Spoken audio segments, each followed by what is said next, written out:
இது என் நினைவாய் செய்ய மாட்டாயா? என் உடலை உண்டு உயர மாட்டாயா? குருதி அருந்தி தீர்ந்த மாட்டாயா?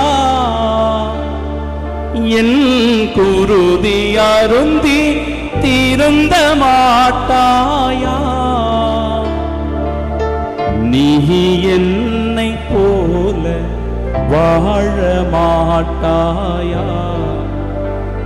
நீ என்னை போல வாழ மாட்டாயா? நம் ஆண்டவராகிய இயேசு கிறிஸ்துவின் அன்பும் அருளும் அமைதியும் மகிழ்ச்சியும் உங்கள் அனைவரோடும் என்றும் இருப்பதாக. நம் ஆண்டவர் இயேசு கிறிஸ்து நற்கருணையையும் குருத்துவத்தையும் ஏற்படுத்திய இந்த மகத்துவமான நாளில் இறைவன் தருகிற வார்த்தைகளுக்கு மிகுந்த கவனத்தோடு நாம் செவி கொடுப்போம். திருத்தூதர் பணிகள் 2வது அதிகாரம் 44 முதல் 46 வரை உள்ள இறை வார்த்தைகள். நம்பிக்கை கொண்டோர் அனைவரும் ஒன்றாயிருந்தனர், எல்லா உடைமைகளையும் பொதுவாய் வைத்திருந்தனர். நிலபுலன்களும் பிற உடைமைகளும் உடையோர் அவற்றை விற்று அனைவருக்கும் அவரவர் தேவைகளுக்கு ஏற்ப பகிர்ந்தளித்தனர். ஒவ்வொரு நாளும் அவர்கள் ஒரே மனதோடு கோவிலில் தவறாது கூடி வந்தார்கள். பேருவகையோடும் எளிய உள்ளத்தோடும் வீடுகள் தோறும் அப்பத்தை பிட்டு உணவை பகிர்ந்து உண்டு வாழ்ந்து வந்தார்கள். என் அன்பு சகோதர சகோதரிகளே, நற்கருணை இறைவனுடைய உயிருள்ள பிரசன்னம். நற்கருணை கத்தோலிக்க கிறிஸ்தவ வாழ்வினுடைய மையம். நற்கருணை தூய்மையின் அடையாளம், அன்பின் அடையாளம். நற்கருணை மன்னிப்பின் மகத்துவம். நற்கருணை மீட்பினை வழங்கக்கூடிய உயிருள்ள நிலை வாழ்வு தருகிற ஊற்று. இந்த நற்கருணையை கொண்டாடுகின்ற நாம் எந்த மனநிலையோடு இந்த நற்கருணையில் பங்கேற்கிறோம் என்பதை சிந்தித்து பார்க்க வேண்டும். அன்பு சகோதர சகோதரிகளே, அந்த இரவு உணவின் போது 12 திருத்தூதர்களும் ஆண்டவர் இயேசு கிறிஸ்துவை சூழ்ந்திருந்தார்கள். ஆண்டவர் இயேசுவும் அந்த தேவ நற்கருணையை தன்னுடைய அன்பு சீடர்கள் ஒவ்வொருவருக்கும் கொடுத்தார். அந்த தேவ நற்கருணையை பெற்றுக் கொள்ளுகிற அந்த திருத்தூதர்களுடைய மனநிலை என்ன என்பதை அழகாக பிரதிபலிக்கிறது இந்த பாடுகள். என் அன்பு சகோதர சகோதரிகளே, அந்த 12 பேரில் ஒருவர்தான் இயேசுவை காட்டிக் கொடுக்க போகிறார். அந்த 12 பேரில் ஒருவர்தான் இயேசுவை மறுதலிக்க போகிறார். அந்த 12 பேரில் இருக்கிற சில பேர்தான் இயேசுவுக்கு ஒரு துன்பம் என்றவுடன், இயேசுவுக்கு ஒரு நெருக்கடி வந்தவுடன், இயேசுவுக்கு ஒரு பாடுகள் வந்தவுடன் அவரை விட்டு ஓடி போக போகிறார்கள். இதுதான் இந்த ஆண்டவருடைய இரவு உணவினுடைய நோக்கமாக இருந்திருக்கிறது. இது எல்லாம் தெரிந்தும் கூட ஆண்டவர் இயேசு தன்னுடைய சீடர்கள் மீது கொண்ட அந்த அன்பினால் அந்த தேவ நற்கருணையை அந்த இரவு பொழுதினில் ஏற்படுத்துகிறார். இது என் உடல், இதை என் நினைவாக செய்யுங்கள் என்கிறார். இது என் இரத்தம், இது உங்களுக்கு உடன்படிக்கைக்கான நிலை வாழ்விற்கான இரத்தம் என்பதை குறிப்பிட்டு சொல்லுகிறார். எனவே இந்த வாழும் கடவுளாக இருக்கிற தேவ நற்கருணையை என் அன்பு சகோதர சகோதரிகளே, அன்றாட வாழ்க்கையில் நாம் கொண்டாட வேண்டும். அன்றாட வாழ்க்கையில் அந்த தேவ நற்கருணையினுடைய மகத்துவத்தை உணர்ந்து கொண்டாடுகிறவர்களாக நாம் இருக்க வேண்டும். அதனால்தான் தாயாம் கத்தோலிக்க திரு அவை ஒவ்வொரு நாளும் தெய்வீக பலியில் அந்த தேவ நற்கருணையை நினைவு கூறுகிறது, கொண்டாடுகிறது என்பதை நாம் உணர வேண்டும்.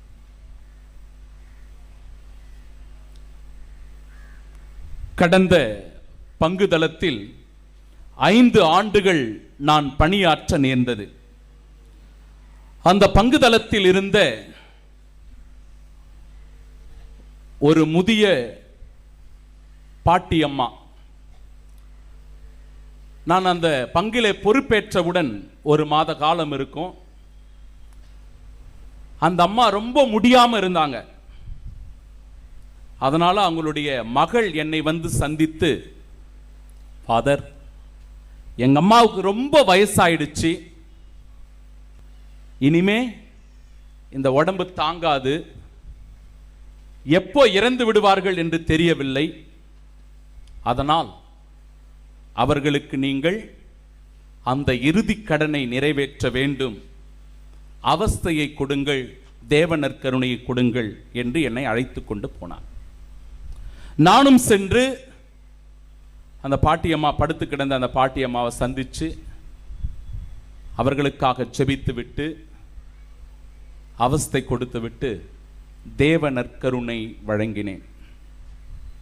என் அன்பு சகோதர சகோதரிகளே, அந்த பங்கிலிருந்து 5 ஆண்டுகள் பணியாற்றிவிட்டு வரும் வரை ஒவ்வொரு மாதமும் அந்த பாட்டிக்கு நான் தேவ நற்கருணை வழங்கிக் கொண்டே இருந்தேன். அந்த முதல் வெள்ளிக்கிழமையில் 5 ஆண்டுகள் அந்த பாட்டியம்மா உயிரோடு வாழ்ந்தார்கள். அதற்கு முழுமையான சாட்சி அந்த தேவ நற்கருணை மட்டும்தான். அந்த தேவ நற்கருணை மட்டும்தான். எங்க அம்மா தாங்க மாட்டாங்க, சீக்கிரமா போயிடுவாங்க, அவங்களுக்கு உடம்பு முடியல அப்படின்னு சொல்லி அந்த அவஸ்தை கொடுப்பதற்கு அழைத்து கொண்டு வந்திருந்த அந்த நிலையிலும் கூட அந்த பாட்டியினுடைய நம்பிக்கையின் பொருட்டு கடவுள் அவரை நீடிய ஆயுளோடு வாழ வைத்தார். நான் வரும் வரை அந்த அம்மா உயிரோடு இருந்தாங்க. அது ஒரு பெரிய சாட்சி எனக்கு அந்த பங்குல. இந்த தேவ நற்கருணையினுடைய சாட்சியாக அது அமைந்திருந்தது. பிரியமானவர்களே, அந்த தேவ நற்கருணை மீது நமக்கு எத்தகைய ஈடுபாடு இருக்கிறது? உண்மையிலேயே அதில் உயிருள்ள அப்பமாய் ஆண்டவர் இருக்கிறார் என்பதை நாம் உணர்ந்திருக்கிறோமா? விசுவசிக்கிறோமா? அதை வாழ்வாக்குகிறோமா? சிந்தித்து பார்க்க வேண்டும். அல்லது அது அனுதின கடமையாக நமக்கு இருந்து விடுகிறதா? தேவ நற்கருணை வாங்க வருகிற போது எந்த மனநிலையோடு அந்த தேவ நற்கருணையை நாம் வாங்க வருகிறோம்? ஏதோ ஒரு ரேஷன் கடையில பொருளை வாங்குவதை போல வந்து வாங்கிவிட்டு போகிறோமா? சிந்திக்கணும். அரிசி வாங்குற மாதிரி, பருப்பு வாங்குற மாதிரி, சக்கரை வாங்குற மாதிரி வந்து அந்த ஆண்டவருடைய திருவுடலை வாங்கி கொண்டு போகிறோமா என்பதை சிந்திக்க வேண்டும். சிந்தித்து பார்க்கணும். ஒரு புனிதை சொல்லுகிறார், ஒவ்வொரு முறையும் என் அன்பு சகோதரனே, சகோதரியே, வரிசையில் நின்று நீ தேவ நற்கருணையை பெற்றுக்கொண்டு போகிறாய். அப்படி நீ பெற்றுக்கொண்டு போகிற போது குருவானவர் இது கிறிஸ்துவின் உடல் என்று சொல்லி உன்னுடைய கரங்களில் வைக்கிற போது தெரிந்தோ தெரியாமலோ அந்த தேவ நற்கருணையை நீ எடுக்கிறாய். அது எடுக்கும் போது பல துகள்கள் உன்னையே அறியாமல் கீழே சிந்துகிறது. அதை நீ உட்கொண்டு விட்டு உன் இடத்தில் போய் அமர்ந்து விடுகிறாய். உனக்கு பின்பாக இருக்கிறவர்கள் அதில் கீழே விழுந்த அந்த துகள்களில் மேலே மிதித்துக் கொண்டு போகிறார்கள், மிதித்துக் கொண்டு வருகிறார்கள். அப்படி அதன் மீது மிதிக்கும் போது, நடக்கும் போது ஆண்டவருடைய ரத்தம் சிந்துதலை நான் கண்ணார கண்டு கண்ணீர் விட்டு அழுகிறேன் என்று சொல்லுகிறார் அந்த புனிதை. அந்த தேவ நற்கருணையினுடைய மகத்துவத்தை, புனிதத்தை, தூய்மையை, இறை பிரசன்னத்தை எந்த அளவிற்கு நாம் உணர்ந்து வைத்திருக்க வேண்டும் என்பதை என் அன்பு சகோதர சகோதரிகளை நாம் நினைத்து பார்க்க வேண்டும். இந்த தேவ நற்கருணையினுடைய பயபக்தியை, விசுவாசத்தை நம் பிள்ளைகளுக்கு நாம் சொல்லிக் கொடுக்கிறோமா? சிந்திக்க வேண்டும். புது நன்மை வாங்கறதுக்கு முன்னாடி ரொம்ப அவஸ்தைப்படுவோம். 1 மாசம் கிளாஸ் அப்படின்னு சொன்னா சில பேரால் அதை ஏற்றுக்கொள்ள முடியாது. அந்த 1 மாதம் 30 நாள் வகுப்புக்கு முழுமையா வரமாட்டாங்க. வரத்தினவோ 1 மணி நேரம் தான். அந்த ஒரு நாள்ல தேவ நற்கருணை தயாரிப்பதற்காக, அதை பெறுவதற்கு தயாரிப்பதற்காக ஒரு பிள்ளைக்கு நாம் 30 நாட்கள் பயிற்சி கொடுக்கிறோம் என்றால் அதிலே எக்ஸப்ஷனல் கேட்பாங்க. என் பிள்ளைக்கு இந்த வகுப்பு இருக்குது, கராத்தா கிளாஸ் இருக்குது, என் பிள்ளைக்கு மியூசிக் கிளாஸ் இருக்கு ஃபாதர், அவங்களுக்கு டியூஷன் இருக்கு ஃபாதர், ஸ்பெஷல் கிளாஸ் இருக்கு ஃபாதர், எக்ஸப்ஷனல் வாங்கிக்குவாங்க. சரி, பரவாயில்ல. அப்படி கூட விதிவிலக்கு கொடுத்து அவர்களுக்கு மறைக்கல்வியை கற்றுக் கொடுத்து தேவ நற்கருணையினுடைய விசுவாசத்தை சொல்லிக் கொடுத்த பிறகு பயபக்தி அந்த நாள்ல நல்லா ஒயிட் அண்ட் ஒயிட் போட்டு வந்து ஜம்முன்னு மேக்கப் எல்லாம் பண்ணிட்டு கேண்டில் கையில வச்சுன்னு அவன் ஆமேன்னு சொல்லி அந்த தேவ நற்கருணையை வாங்குவாங்க. அதுக்கப்புறம் அவன் எப்ப பூசைக்கு வரான்னு நீங்களே யோசிச்சு பாருங்க உங்க பிள்ளைய. அந்த ஒரு நாளில் வாங்குகிற தேவ நற்கருணை, அதற்கு பிறகு உன்னுடைய பிள்ளை எப்பொழுது வந்து தேவ நற்கருணை வாங்குகிறான் என்பதை சிந்தித்து பாருங்கள். உங்களுடைய சிந்தனைக்கே விட்டு விடுகிறேன். கிராமத்துல எல்லாம் சொல்லுவாங்க, புதுநன்மை வாங்கிட்ட உடனே தவறாமல் 15 நாட்கள் தொடர்ந்து வந்து கோயில்ல தேவ நற்கருணை வாங்கணும். தொடர்ந்து வந்து நற்கருணை, முதல் நற்கருணை பெற்ற பிறகு தொடர்ந்து 15 நாட்கள் தவறாமல் திருப்பலிக்கு வந்து அந்த தேவ நற்கருணையை பெற்றுக்கொள்ள வேண்டும். ஆனால் அந்த பழக்கம் நமக்கு இப்ப இருக்குதா? நம்ம பிள்ளைங்களுக்கு அதை நம்ம சொல்லிக் கொடுக்கிறோமா? அந்த விசுவாசத்தை சொல்லிக் கொடுத்து நம்முடைய குழந்தைகளை வளர்க்கிறோமா? சிந்திக்க வேண்டும். அந்த தேவ நற்கருணையை உட்கொள்வது தகுதியான நிலையிலா என்பதை சிந்திக்க வேண்டும். தகுதியான நிலையில உட்கொள்றோமா? யூதாஸ் இஸ்காரியோத்தும் இந்த இரவு உணவின் போது தேவ நற்கருணையை உட்கொண்டார். இறைவார்த்தை சொல்லுகிறது, 12 பேரும் அந்த இடத்தில் தேவ நற்கருணை உட்கொண்டார்கள். யூதாஸ் இஸ்காரியோத்திற்கு ஆண்டவர் இயேசு அந்த திராட்சை ரசத்தில் தோய்த்து அந்த அப்பத்துண்டை கொடுத்தார். எப்பொழுது அந்த அப்பத்துண்டை யூதாஸ் இஸ்காரியோத்து பெற்றுக் கொண்டாரோ அப்பொழுதே அவருடைய உள்ளத்தில் சாத்தான் நுழைந்தான் என்கிறது இறைவார்த்தை. அப்பத்தை தான் வாங்கினான், அப்பந்தான் அது. ஆனால் அப்பத்தை பெற்றுக் கொண்டவனுக்குள் எப்படி சாத்தான் நுழைந்தான்? எப்படி சாத்தான் நுழைந்தான்? அப்பத்தை பெற்றுக்கொண்ட பிறகும் கூட, திருப்பலியில் பங்கெடுத்த பிறகும் கூட, தேவ நற்கருணையை உட்கொண்ட பிறகு கூட ஆலயத்திற்கு வெளியே வந்து சண்டை போட்டுக் கொண்டிருக்கிறவர்கள் இருக்கிறார்கள். வீட்டிற்கு போன பிறகு கணவன் மனைவி பிள்ளைகளிடையே சண்டை சச்சரவுகளில் இருக்கிறவர்கள் இருக்கிறார்கள். பங்கு தந்தையோடு விவாதம் செய்கிறவர்கள் இருக்கிறார்கள். என்ன தேவ நற்கருணை உட்கொண்ட நம்ம? அந்த தேவ நற்கருணை எத்தகைய மாற்றத்தை எனக்குள் கொண்டது? எனக்குள் பரிசுத்தாவி உள்ளே வந்தாரா அல்லது அசுத்தாவி உள்ளே வந்தாரா? சிந்திக்க வேண்டும். நாம தான் சிந்திச்சு பார்க்கணும். நாம எந்த ரூபத்தில் மாறி இருக்கிறோம் அப்படின்னு நீங்களே கண்டுபிடிச்சுக்குங்க. அவ்வளவுதான். உங்களுடைய படிப்பினைக்கே விட்டு விடுகிறேன், உங்களுடைய சிந்தனைக்கே விட்டு விடுகிறேன். நாம தான் சிந்தித்து பார்க்கணும்.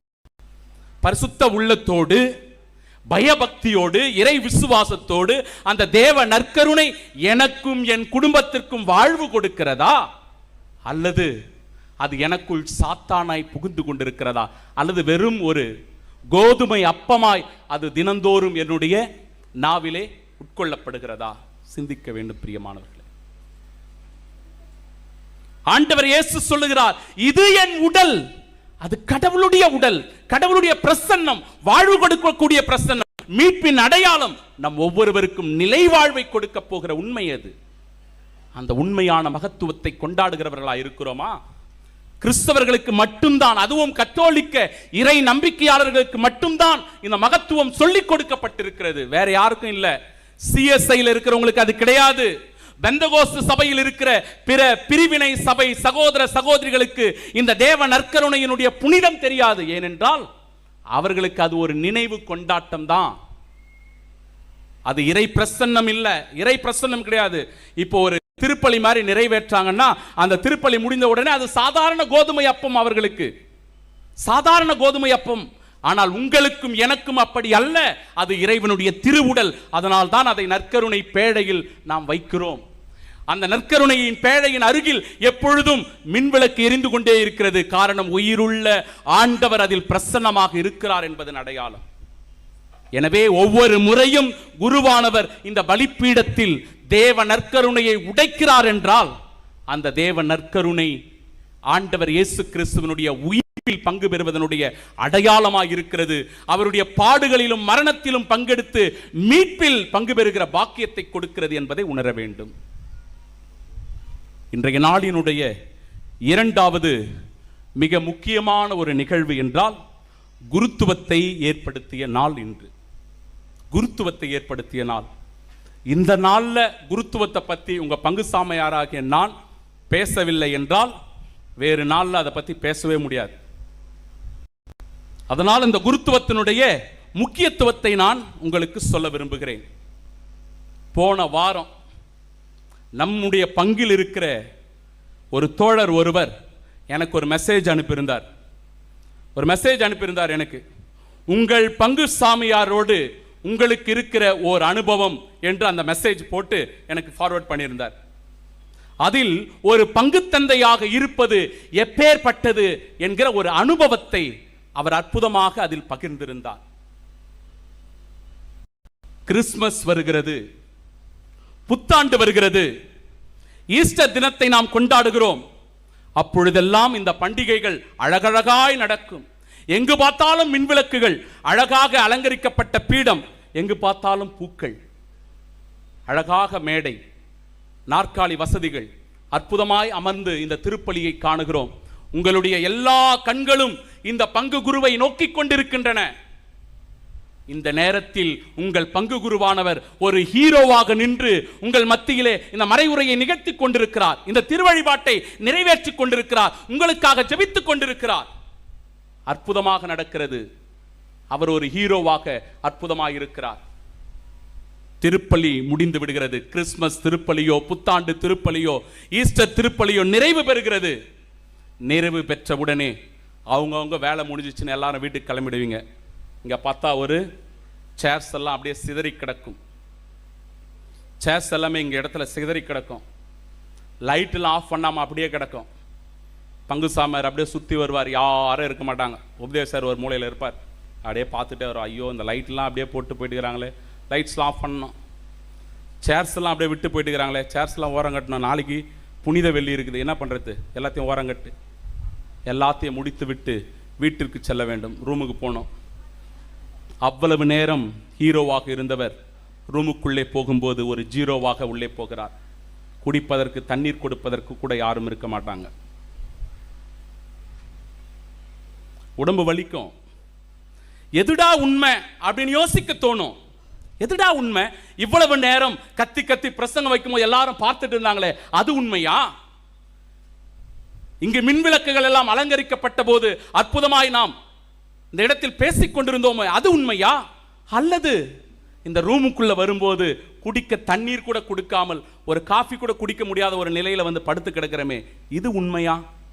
எது உண்மை என்பதை சிந்திக்க தோன்றும்.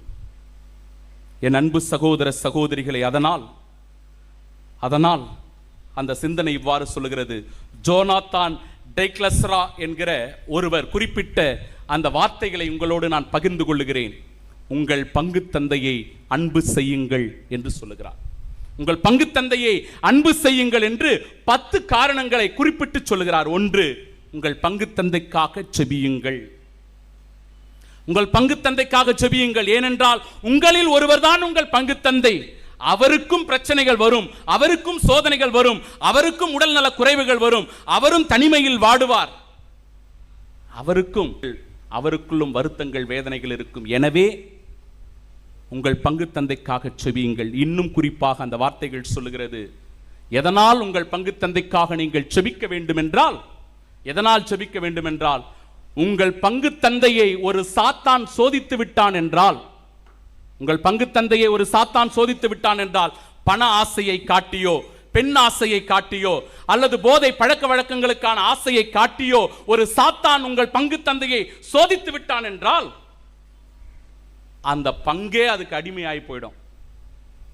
அவனை ஏமாத்திட்டா, பங்கு சாமியார் ஏமாத்திட்டா, அந்த ஒரு ஆன்மாவை ஏமாத்தி விட்டால் உங்க எல்லா ஆன்மாவையும் அது ஏமாத்தினதுக்கு சமம். அதனால் உங்கள் பங்கு தந்தைக்காக செபியுங்கள். என் அன்பு சகோதர சகோதரிகளே, உங்கள் பங்கு தந்தைக்காக செபியுங்கள் என் அன்பு சகோதர சகோதரிகளே. ஏனென்றால் உங்களுடைய பிறப்பு முதல் உங்களுடைய இறப்பு வரை உங்களோடு பயணிக்கிறவர் தான் உங்கள் பங்கு தந்தை. குழந்தை அற்புதமாய் பிறக்கிறது.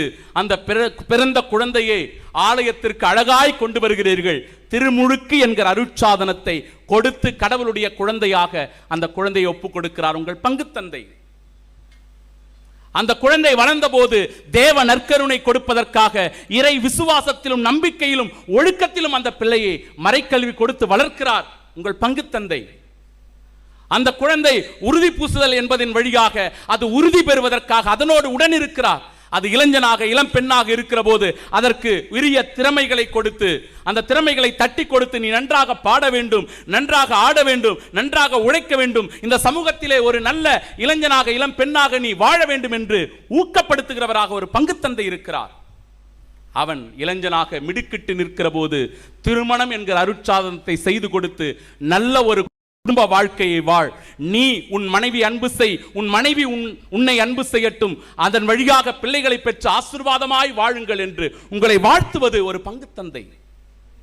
சரி, எல்லாம் முடிந்து விட்டது, எல்லாம் முடிந்து விட்டது. வாழ்க்கையே இறுதி கட்டத்திற்கு வந்து விட்டது.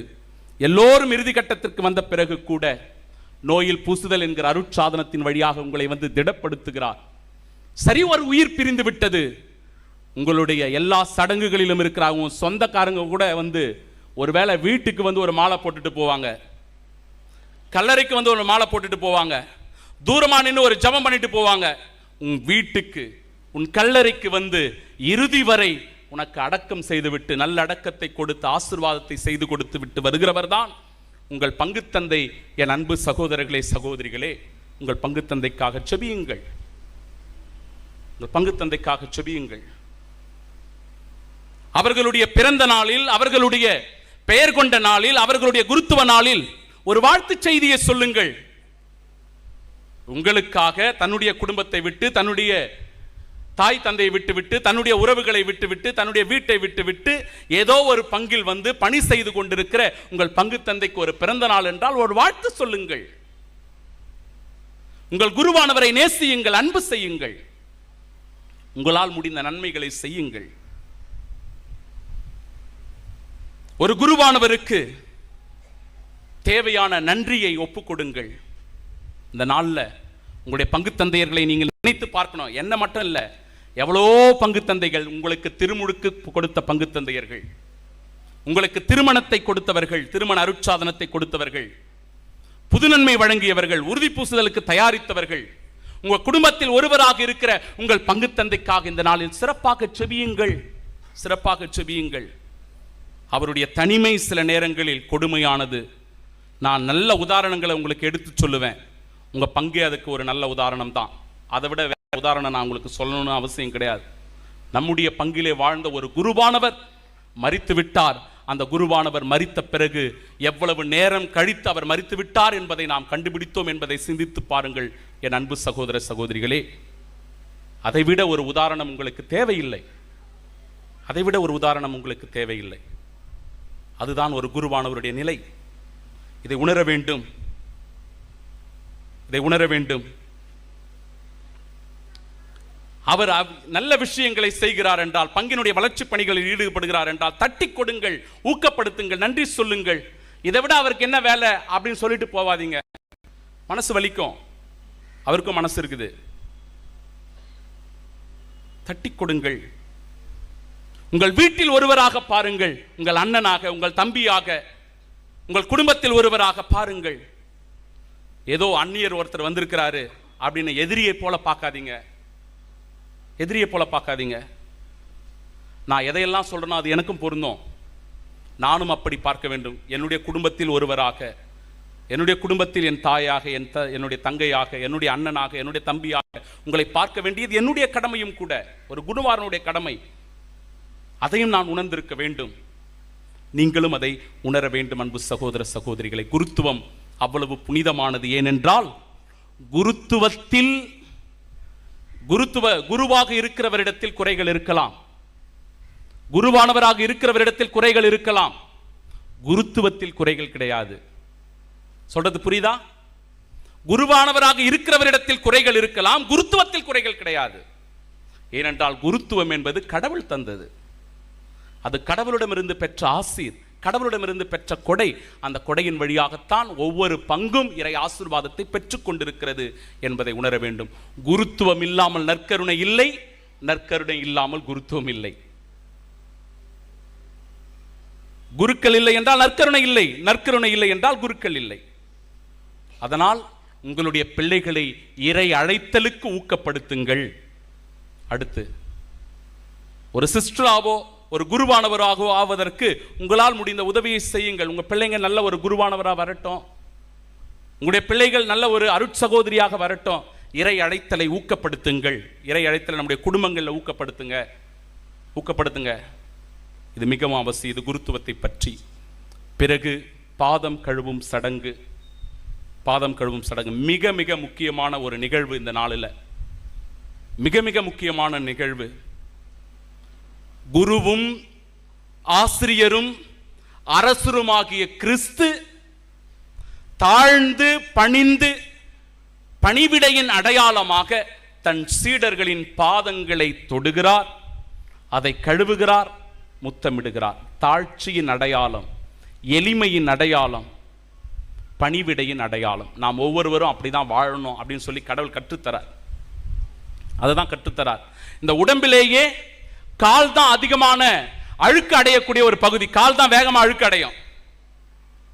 இந்த கால் தான் வேகமா தூசு சேறு சகதியில போய் அது இருக்கும். வேகமாக அழுக்காகிற இந்த பகுதியை ஆண்டவர் இயேசு தூய்மைப்படுத்துவதின் வழியாக அது ஒரு அடையாளம். உங்கள் மனதை தூய்மைப்படுத்த வேண்டும், பரிசுத்தமாக்க வேண்டும், உங்கள் ஆன்மா கடவுளுக்குரியது என்பதை உணர வேண்டும் என்பதனுடைய அடையாளம். எனவே இந்த நாளில் தாழ்ச்சியான உள்ளமும் பிறருக்கு உதவி செய்கிற நல்ல உள்ளமும் வேண்டும் என்று இந்த பாதம் கழுவும் சடங்கின் போது நாம் நினைவு கூற வேண்டும். இறுதியாக ஒரு பங்குத்தந்தை என்கிற முறையில் மீண்டும் ஒரு முறை உங்களிடத்தில் நான் கெஞ்சி கேட்டுக்கொள்ளுகிறேன். இன்று இரவு 9 மணி முதல் நாளை 3 மணி வரை உங்களுக்கு நேரம் இருக்கிறது. உங்களுடைய குடும்பத்தோடு இணைந்து 1 மணி நேரம் நற்கருணை ஆண்டவரோடு செலவிடுங்கள். நற்கருணை ஆண்டவரோடு செலவிடுங்கள். ஏதோ ஒரு நேரம் அன்பியமா வரும்போது அது வேற, ஜபக்குழுவாக வரும்போது அது வேற, அதெல்லாம் வேற வேற. உங்கள் குடும்பமாக கணவன் மனைவி பிள்ளைகள் ஆண்டவன் முன்னாடி வந்து தனியா உட்காருங்க. ஒன்றும் பேச வேண்டியதில்லை, எதையும் ஜபிக்க வேண்டியதில்லை. அமைதியாக அமர்ந்து நற்கருணை ஆண்டவரை உற்று நோக்குங்கள். அந்த ஆசீர்வாதம், நீங்கள் வேண்டுகிற வேண்டுதல்கள், உங்கள் விண்ணப்பங்கள், உங்கள் மன்றாட்டுக்கள் இந்த ஆண்டு முழுவதும் பேறு பலன்களையும் நிறைவான ஆசீரையும் அருளையும் உங்களுக்கும் உங்கள் குடும்பத்திற்கும் கொண்டு வந்து சேர்க்க இறைவன் அருள் புரிவாராக. ஆமீன், ஆமீன், ஆமீன்.